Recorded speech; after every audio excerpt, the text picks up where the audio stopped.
ಅನಾರೋಗ್ಯಕರವಾದ ಸಮಾಜ ಯಾಕೆ ಅಂದರೆ, ಅನಾರೋಗ್ಯಕರವಾದ ಮನುಷ್ಯರು. ಒಂದೊಂದು ಮನುಷ್ಯನೂ ಒಂದು ಆರ್ಗ್ಯಾನಿಸಮ್ ಇಂಟಿಗ್ರೇಟೆಡ್ ಆಗಿರಬೇಕು.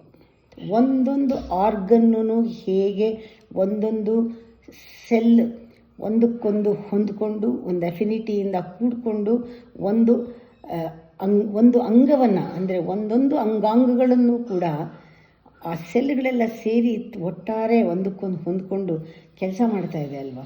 ನಮ್ಮ ದೇಹದಲ್ಲಿ ಎಷ್ಟು ಕೋಟಿ ಸೆಲ್ಗಳಿದೆ.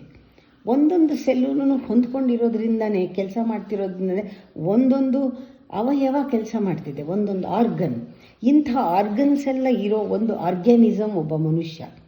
ಒಳಗಡೆ ಇಂಟಿಗ್ರಿಟಿ ಇಲ್ಲದೆ ಇದ್ದರೆ ಫಿಸಿಕಲ್ ಲೆವೆಲ್ನಲ್ಲಿ, ಬಯೋಲಾಜಿಕಲ್ ಆರ್ ಫಿಸಿಕಲ್ ಲೆವೆಲ್ನಲ್ಲಿ ಅನಾರೋಗ್ಯ.